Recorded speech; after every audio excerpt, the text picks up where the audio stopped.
Don't let other people define who you are. Don't let other people justify who you are. Allow your actions to speak in volumes.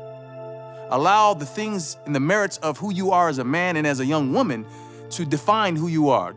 Do not allow others to classify you, even though we are proud of the heritage that we have. We're proud to be who we are, but we're not going to allow someone else to tell us who we are. What does it mean for you to be the first Black American starting quarterback here at BYU? I'm very proud of my ancestors, very proud of my ethnicity and all the things that come with that. So it's an honor and a privilege to be here and to be playing at this wonderful university. As you talk more about the significance of it, however, being the first Black quarterback at BYU and just the what surrounds that, BYU and its history of the individuals it brings in, but it also kind of puts more emphasis on my need to be a better person every day because I will in a sense always be remembered for that, and so it's just a good reminder to keep on the track that I'm on and just keep doing the things I'm doing. He's a very accurate thrower. He's got flawless mechanics.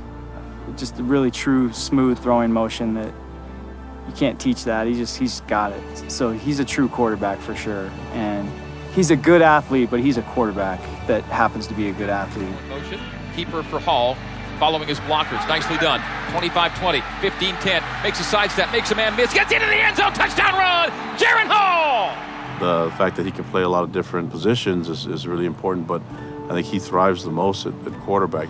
It also doesn't limit him that he can play a lot of different sports. He's a multi-sport athlete. I'm pretty sure he can play more than just baseball and football, but the athleticism, the skill that it takes to be able to do so many different things and do it well with not as much practice as everyone else has, I think it's a remarkable thing that he's done and a huge credit to the way that he was raised by his mom and dad. Hall claps the hands, takes a drop, takes off on the quarterback draw, navigates his way into the end zone!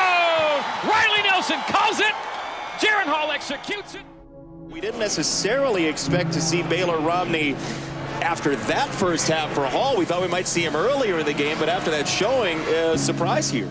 Jaren Hall, who started tonight for BYU at quarterback, will not return to this ballgame, according to BYU. So they haven't told us what the injury is, but looking at that last play, he dove into the end zone, landing on his shoulder and his head. And remember, he was out, missed the last game because of a concussion.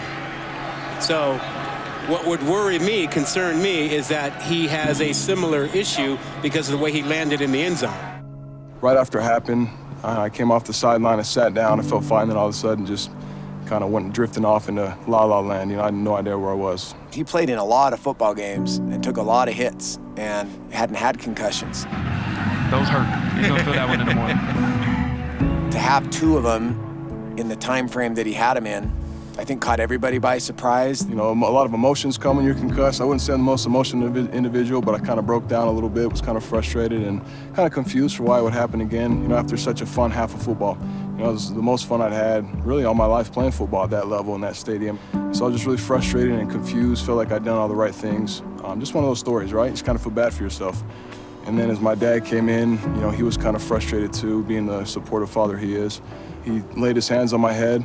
They gave me a father's blessing just for comfort, and it just kind of reminded me of what's most important, that the Lord, he had me, under his wing right then. He knew what was happening, and it was happening for a reason, and just kind of got over it at that point, felt much better, went back on the sideline, and just told myself I'm here for the team now, and I'll do what I can until I get healthy, and it was a good lesson for me.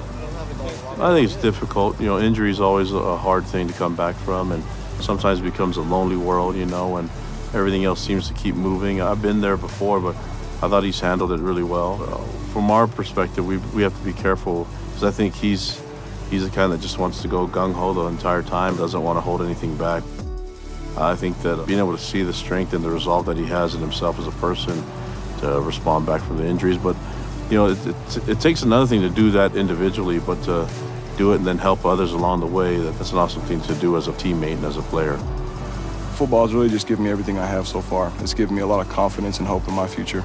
And so I thank the Lord every day that I have the opportunity to play and just be a kid every day. Football just reminds me to be a kid and to have fun.